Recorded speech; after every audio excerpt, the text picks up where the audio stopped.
Friend, आज मैं आपको बता रही हूँ डी ब्लॉक के इम्पॉर्टेंट 1 मार्क के क्वेश्चंस। जैसे मैंने अभी आपका वाइवा लिया है तो उसमें मैंने देखा बेसिक क्वेश्चंस नहीं आते। डी ब्लॉक में आपका वो सब तो कट चुका है कंपाउंड, तो मैंने सारे क्वेश्चंस जो डी ब्लॉक के आपको करने हैं जो 1 मार्क्स के हैं और ये कंबाइन होकर 5 मार्क्स में किसी भी फॉर्म में आ सकते हैं।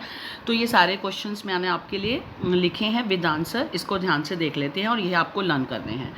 जैसे क्वेश्चन नंबर 1 है, व्हाट आर ट्रांजिशन एलिमेंट्स। क्या होते हैं? Those elements which are having incomplete d orbital in their elementary state और in any of their common oxidation state. जैसे कि आपके पास कॉपर है। कॉपर क्या होता है? 3d10 4s1, ये इसकी ग्राउंड स्टेट है। ग्राउंड स्टेट में या एलिमेंटल स्टेट में, ग्राउंड स्टेट को एलिमेंटल स्टेट बोलते हैं, या किसी कॉमन ऑक्सीडेशन स्टेट में, जैसे कॉपर +2 है, एक इलेक्ट्रॉन यहाँ से गया, एक इलेक्ट्रॉन, ये 3d9 रह जाएगा। तो किसी भी स्थिति में अगर उसके पास क्या है, इनकम्प्लीट फिल्ड डी ऑर्बिटल है एलिमेंटल स्टेट में या कॉमन ऑक्सीडेशन स्टेट में, तो उसे हम ट्रांजिशन कहेंगे। दूसरा, ट्रांजिशन मेटल्स और many compounds are paramagnetic. Why? Due to presence of unpaired electrons in them. In them मतलब transition metal, right. Third, the enthalpy of atomisation of transition elements are high. Why? क्या answer देना है?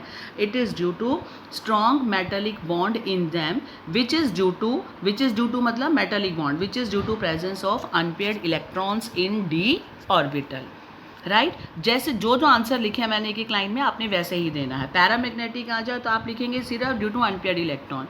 अगर मैं enthalpy of atomization high पूछती हूँ तो उसका मतलब क्या है? इनको तोड़ने के लिए एनर्जी ज़्यादा देनी पड़ती है। क्यों? क्योंकि उनके अंदर बॉन्ड स्ट्रॉन्ग होता है। कौन सा? Metallic bond. और मेटेलिक बॉन्ड कैसे बनता है? अनपेयर्ड इलेक्ट्रॉन से। तो आपको कन्फ्यूज़न है कि आपको लिखना क्या है, तो मैंने इसलिए एग्जैक्ट आंसर लिखे हैं। You have to learn all these. तो आपको क्या बोलना है? अगर एंथैल्पी ऑफ एटोमाइजेशन हाई आ जाए तो आप लिखेंगे it is due to strong metallic bond in them and which is due to presence of unpaired electron in d orbital. Next, transition elements generally form colored compound. Why? Due to presence of unpaired electron, due to which they undergo DD transition. अगर unpaired electron नहीं है तो DD transition नहीं होगी। तो उनके colored होने का वजह है उनके पास unpaired electron का होना और DD transition दिखाना। Fifth question, transition metals and compounds act as good catalyst. Why? इसके 2 रीज़न है। पहला, due to large surface area in them, जिससे क्या होता है, they can form intermediate with reactants and readily change into products. एक reason major यही है। दूसरा आप दे सकते हैं they have vacant d orbital. तो इसको आपने नहीं देना, दूसरे को दोनों या तो इकट्ठे देने हैं, नहीं तो आपको फर्स्ट वाला ही याद करना है। पूरे नंबर मिलेंगे। गुड कैटलिस्ट का कारण उनका लार्ज सरफेस एरिया, और उस पर वो क्या कर सकते हैं, वो रिएक्टेंट के साथ मिलकर इंटरमीडिएट कंपाउंड बनाते हैं और जल्दी जल्दी प्रोडक्ट में बदल जाते हैं। तो एक लाइन का आंसर है, दूसरे को आप निगलेक्ट कर सकते हो। अगर देने हैं तो दोनों इकट्ठे, नहीं तो सिर्फ फर्स्ट देना है। क्लियर है? Next, why transition element form interstitial compound. Interstitial compound कौन से बताए थे? ये वाला जो इनके बीच में ये वाला स्पेस बच जाता है। तो ट्रांजिशन एलिमेंट्स में वॉइड होते हैं। वॉइड का मतलब एम्प्टी स्पेस होता है। सो उसके अंदर कोई भी small atom, carbon, hydrogen, nitrogen, boron, they get fit into voids, उस एम्प्टी स्पेस में फिट हो जाते हैं ट्रांजिशन के, and they form interstitial compounds, right. Next, why titanium +3 और Mn+2 आर कलर्ड। तो आपने पहले टाइटेनियम की कॉन्फ़िगरेशन लिखी 22 की, आर्गन 3d2 4s2। टाइटेनियम +3 की क्या हो जाएगी, 2 इलेक्ट्रॉन यहाँ से, एक यहाँ से गया, 3d1, एक अनपेयर्ड इलेक्ट्रॉन है। ऐसे ही उसने मैंगनीज पूछा था, मैंगनीज +2 की, मैंने मैंगनीज की लिखी 3d5 4s2 और फिर +2 की लिखी, 2 इलेक्ट्रॉन उड़ा दिए, बन गया 3d5। 3d5 का क्या मतलब है? 5 ऑर्बिटल में एक एक इलेक्ट्रॉन, तो एक एक का मतलब क्या है, दे हैव अनपेयर्ड इलेक्ट्रॉन। तो मैंने आंसर लिखा है, इन दोनों में निकाल के दिखाएं कि अनपेयर्ड इलेक्ट्रॉन्स हैं, इसलिए क्या दिखाते हैं, दे अंडरगो DD ट्रांजिशन, इसीलिए ये कलर्ड हैं। Clear? Next, D1 configuration unstable क्यों होती है आयंस में? क्यों?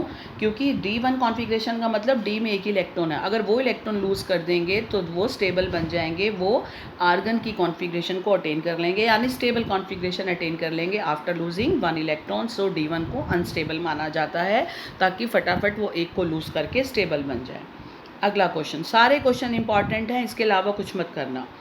The lowest oxide of transition metal is basic. But higher oxide is acidic. क्यों? एक ही लाइन का आंसर है, लोअर ऑक्सीडेशन स्टेट में आयनिक बॉन्ड बनते हैं इसलिए ये बेसिक होते हैं, और हायर ऑक्सीडेशन स्टेट में कोवेलेंट बॉन्ड बनते हैं इसीलिए ये एसिडिक होते हैं। राइट, लोअर ऑक्सीडेशन स्टेट में आयनिक बॉन्ड बनते हैं और हायर में कोवेलेंट बनते हैं। 10वां question, transition metal show higher oxidation states in oxide and fluoride only. Why? ऐसा क्यों? क्योंकि ऑक्सीजन और फ्लोरीन स्ट्रॉन्ग ऑक्सीडाइजिंग एजेंट है एंड हाईली इलेक्ट्रोनेगेटिव भी हैं। यही दो कारण है कि इन्हीं के अंदर वो हायर ऑक्सीडेशन स्टेट्स दिखाते हैं। रीज़न क्लियर हो गया? Because oxygen and fluorine are strong oxidising agent and highly electronegative. Next, 11वां, the higher oxidation state is shown in oxoanion of transition metals. Why? Because oxygen is strong oxidizing agent and it can form multiple bond. Multiple bond में कौन सा bond बनाते हैं ये? double bond. Right? आप लिख सकते हो हायर ऑक्सीडेशन स्टेट ऑक्सोएनायन में क्यों दिखाई जाती है? क्योंकि ऑक्सीजन खास कैपेसिटी रखता है, उसकी एक क्षमता है कि वो मल्टीपल बॉन्ड बनाता है, डबल बॉन्ड बनाता है और स्ट्रॉन्ग ऑक्सीडाइजिंग एजेंट है। Next, they show transition elements या metals, they show variable oxidation states. Why? क्यों वेरिएबल ऑक्सीडेशन स्टेट दिखा रहे हैं ये? They show variable oxidation state, इसके दो रीज़न लिखे हैं। पहला, due to less energy gap between NS and N-1 d orbital. यहाँ N लगा लेना बेटा, मैंने खाली S लिख दिया, NS and N-1 d orbital. या आप इसका आंसर ये भी दे सकते हैं, because electron from both S and D orbital can take part in bond formation.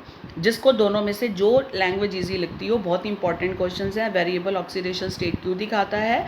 क्योंकि लेस एनर्जी गैप होता है NS और N-1 d ऑर्बिटल में, या S और D ऑर्बिटल दोनों में से इलेक्ट्रॉन बॉन्ड फॉर्मेशन में जा सकते हैं।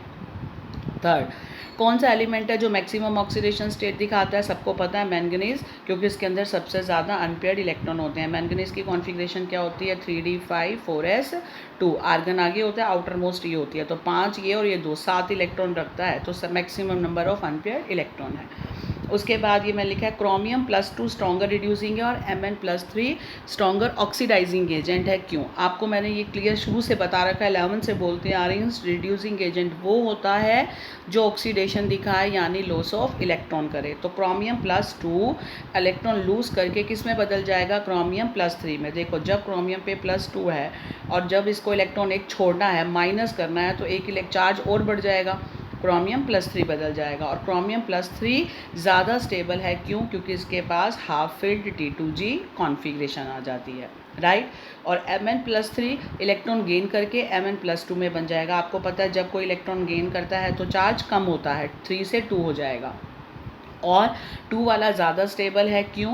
क्योंकि उसकी हाफ फिल्ड डी कॉन्फ़िगरेशन होती है। तो मैंने ब्रैकेट में लिख दिया, ऑक्सीडाइजिंग एजेंट वो होता है जो रिडक्शन दिखाए यानी गेन ऑफ इलेक्ट्रॉन करे। तो ये इलेक्ट्रॉन गेन करके Mn2 में बदलता है क्योंकि ये ज़्यादा स्टेबल है इसकी बजाय। ठीक है, तो इसके लिए हम इसे कहते हैं ये ऑक्सीडाइजिंग एजेंट होता है। आई थिंक क्लियर हो जाएगा। तो मैंने आपको ये हिंदी में लिख दिया है। कोई भी क्वेश्चन इसकी जगह आ जाए, ये ऑक्सीडाइजिंग क्रोमियम की जगह कुछ और पूछ लें, रिड्यूसिंग है, कुछ भी है, तो आप उसका आंसर दे सकते हो अगर आपको कंसेप्ट पता है कि रिड्यूसिंग किसे कहते हैं, और रिड्यूसिंग मतलब जो इलेक्ट्रॉन लूज करे और ऑक्सीडाइजिंग जो इलेक्ट्रॉन गेन करे। अगला, scandium is transition element but zinc नहीं है। क्यों? क्योंकि स्कैंडियम के पास इनकम्प्लीट फील्ड d ऑर्बिटल है और जिंक के पास नहीं है। मैंगनीज हायर ऑक्सीडेशन स्टेट +7 क्यों दिखाता है? क्योंकि इसकी कॉन्फ़िगरेशन अभी बताई है 3d5 4s2 है, और सारे इलेक्ट्रॉन जो हैं दे कैन टेक पार्ट, चाहे ये S वाले हैं 4s2 में जो 2 इलेक्ट्रॉन है और 3d5 में 2 इलेक्ट्रॉन है। All the electron in S and D orbital can take part in bond formation, इसलिए ये +7 हाईएस्ट ऑक्सीडेशन स्टेट दिखाता है। बड़ा इंपॉर्टेंट क्वेश्चन है। 3D सीरीज़ में अगर जाएँ स्कैंडियम 21 से 30 तक, तो एंथैल्पी ऑफ एटोमाइजेशन जिंक की लोएस्ट क्यों है? अभी शुरू में आया था, एंथैल्पी ऑफ एटोमाइजेशन क्यों होती है स्ट्रॉन्ग किसी की? क्योंकि स्ट्रॉन्ग मेटालिक बॉन्ड होता है और उसका कारण है अनपेयर्ड इलेक्ट्रॉन आना। तो जिंक में ये दोनों ही चीज़ें नहीं हैं, क्योंकि जिंक में अनपेयर्ड इलेक्ट्रॉन नहीं है, इसीलिए इसके अंदर वीक मेटालिक बॉन्ड है, इसलिए इसको तोड़ना बहुत आसान है, इसलिए ये लेस एंथैल्पी ऑफ एटोमाइजेशन दिखाता है, लोएस्ट दिखाता है। नेक्स्ट, स्कैंडियम +3 कलरलेस है। और एक्वा सोल्यूशन में लेकिन टाइटेनियम +3 कलर्ड है। क्यों? क्योंकि स्कैंडियम +3 के अंदर कोई अनपेड इलेक्ट्रॉन नहीं है, इसलिए कोई डी ट्रांजिशन नहीं है, कलरलेस होगा। लेकिन टाइटेनियम +3 में अनपेड इलेक्ट्रॉन है, डी ट्रांजिशन है, कलर्ड होगा। ये क्वेश्चन देखिए, E0 value for Mn3 positive से Mn2 पॉजिटिव, मतलब 3 वाली कॉन्फ़िगरेशन 2 में बदल रही है मैंगनीज की, तो इसकी जो E0 वैल्यू है वो पॉजिटिव आती है बजाय के क्रोमियम और आयरन की। ऐसा क्यों? पहली बात तो ये समझ आना चाहिए इसका क्या मतलब है। इसका मतलब है बीच में कि ये 3 वाला 2 में बदल रहा है, तो 2 में तभी बदलता होगा ना कि 2 स्टेबल होती होगी, इसीलिए इसकी वैल्यू पॉजिटिव है। आंसर अपने आप में क्लियर है। जब वो खुद ही कह रहा है कि इसकी वैल्यू पॉजिटिव है, यानी ये इसमें बदल रहा है, तो आपका आंसर होगा बिकॉज Mn2 जो बदल के आया है, 3 2 में बदल के आया है, इट इज़ मोर स्टेबल, क्योंकि इसमें 3d5 कॉन्फ़िगरेशन है दैन Mn3, इसलिए इसकी वैल्यू पॉजिटिव है। लेकिन इन दोनों के केस में क्रोमियम 3 से 2 बनेगा तो 2 वाला स्टेबल नहीं है बल्कि 3 वाला स्टेबल है। ऐसे Fe3 2 में बदलेगा, ये स्टेबल नहीं है, Fe3 स्टेबल है, इसीलिए इनकी वैल्यू पॉजिटिव नहीं आती है। राइट, कम पॉजिटिव होती है, वो ज़्यादा पॉजिटिव है। नेक्स्ट, ट्रांजिशन मेटल फ्लोराइड्स आयनिक होते हैं और ब्रोमाइड क्लोराइड्स कोवेलेंट होते हैं। क्यों? क्योंकि फ्लोराइड में एक ही कारण है, फ्लोरीन है, जो कि ज़्यादा इलेक्ट्रोनेगेटिव है क्लोरीन और ब्रोमीन से। और हाईएस्ट फ्लोराइड जो होता है Mn का, वो MnF4 है, और हाईएस्ट ऑक्साइड Mn2O7 है। आगे वही बात, इसमें अंतर किसका है, ऐसा क्यों है? मैंगनीज, इसने क्या क्वेश्चन पूछा है, ध्यान से देखिए। हाईएस्ट फ्लोराइड जो होता है वो MnF4 है, इससे ऊपर नहीं जा रहा, और ऑक्साइड में Mn ऑक्सीजन के साथ 7 से मिल रहा है, यानी MnO2 7 है। ये क्वेश्चन ऐसे भी आ सकता है और करके कि Mn show higher oxidation state of +7 with oxygen. Oxygen के साथ तो ये 7 वाला बनाता है और फ्लोरीन के साथ सिर्फ 4 वाला बनाता है। ऐसा क्यों? क्योंकि ऑक्सीजन के पास क्या पावर है, मल्टीपल बॉन्ड डबल बॉन्ड बनाने की, इसलिए ये Mn2O7 है, और फ्लोरीन डबल बॉन्ड नहीं बना सकता, ये सिर्फ MnO4 बनाता है। अगला, ट्रांजिशन एलिमेंट्स कॉम्प्लेक्स कंपाउंड क्यों बनाते हैं? 3 कारण हैं, छोटा साइज, हाई चार्ज और presence of vacant d orbital. याद रखना, कॉम्प्लेक्स बनाने के कारण है small size, high charge and presence of d orbital in transition metals. उसके बाद, there is decrease in atomic size of transition element in series with increasing atomic number. Size कम क्यों होता जाता है? मैं नोट्स में आपको करा चुकी हूँ, due to increase in effective nuclear charge. What is disproportionation reaction? और एग्जाम्पल दो, वो रिएक्शन जिसके अंदर एक ही सब्सटेंस ऑक्सीडाइज्ड भी हो रहा हो, रिड्यूस्ड भी हो रहा हो, यानी एक ही सब्सटेंस का ऑक्सीडेशन नंबर बढ़ रहा हो और घट रहा हो, वो दोनों दिखा रहा हो, उसको बोलते हैं डिसप्रपोर्शनेशन रिएक्शन। जैसे इस सेक्शन में मैंने दिखा रहा है क्या, कॉपर +1 बदल रहा है 2 में और कॉपर में। ऐसे ही MnO4 2 नेगेटिव जमा चायन, MnO4 नेगेटिव, MnO2 + वाटर। मैंने इसकी ऑक्सीडेशन स्टेट निकालनी सीख रखी है। X माइनस, देखो ध्यान से, अगर मैं आपको दिखाऊं MnO4, यहाँ निकाल के दिखाती हूँ, MnO4 2 नेगेटिव में इसकी ऑक्सीडेशन स्टेट निकालो, जिसकी निकालनी है X, एक ऑक्सीजन पे -2, 4 पे ये बराबर में -2, तो X किसके बराबर आ जाएगा, 6, तो X की होगी ऑक्सीडेशन स्टेट +6। तो मैंने सबकी यहाँ निकाल रखी है, यहाँ +6 है, रिएक्टेंट साइड पे प्रोडक्ट पे 7 भी आ रही है, 4 भी आ रही है, यानी 6 वाली 7 में है बढ़ रही है और 6 वाली 4 में भी है घट रही है, यानी ये ऑक्सीडाइज्ड भी हो रहा है और अभी मैंने बताया था, अगर चार्ज बढ़ रहा है तो ऑक्सीडेशन, घट रहा है तो रिडक्शन, तो दोनों ही काम हो रहे हैं। रिएक्टेंट पे जो एटम है वही सेम एटम प्रोडक्ट पे जाते हुए अलग अलग ऑक्सीडेशन स्टेट दिखा रहा है। Mn6 था या Mn7 या Mn4, तो इसे कहते हैं disproportionation reaction. Right, what is spin magnetic formula पूछ लेते हैं मैग्नेटिक मोमेंट म्यू का। It is the √of n × n+2 Bohr magneton, जहाँ पर n क्या है, unpaired electron. Why +2 oxidation state of manganese stable. +2 क्यों स्टेबल है? क्योंकि +2 का क्या मतलब है कि Mn जो है +2 में एग्जिस्ट करता है। तो पहले तो मुझे Mn पता होना चाहिए। Mn क्या होता है, 3d5 4s2 outer most, argon ना लिखो तो। और Mn+2 का मतलब क्या है, 2 इलेक्ट्रॉन उड़ा दो, तो Mn 3d5 बन गया। तो क्यों एग्जिस्ट करता है? क्योंकि 3d5 हाफ फील्ड है और हाफ फील्ड कॉन्फ़िगरेशन हमेशा स्टेबल होती है। तो Mn+2 इलेक्ट्रॉन छोड़ने के बाद Mn+2 में 3d5 में रहना पसंद करेगा, स्टेबल हाफ फील्ड होने की वजह से, इसलिए +2 स्टेट स्टेबल है।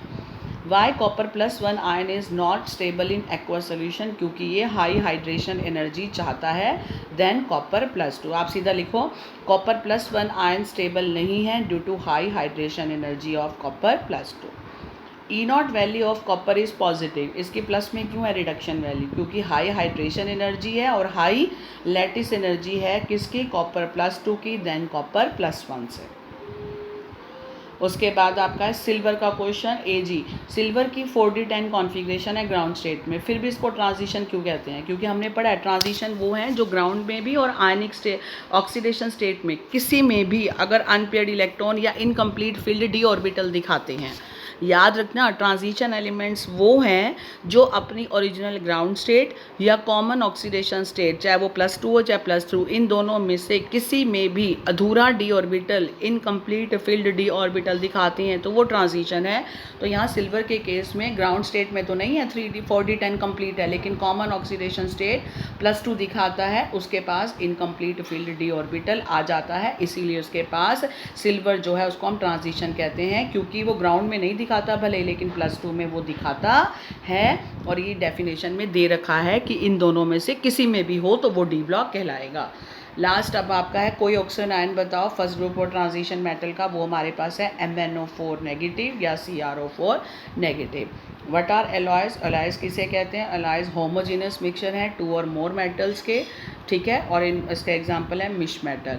अनपेयर्ड इलेक्ट्रॉन निकालने आ जाएं तो आप निकाल सकते हो Mn+3, पहले Mn की कॉन्फ़िगरेशन लिखोगे 3d5 4s2, और अगर इसमें से पहले Mn+3 है तो पहले +3 लेकर आओ, 2 इलेक्ट्रॉन यहाँ का 1 यहाँ का, तो क्या हो गया 3d4, तो अनपेयर्ड इलेक्ट्रॉन कितने हो गए 4, ऐसे क्रोमियम में 3, ये निकालने आने चाहिए।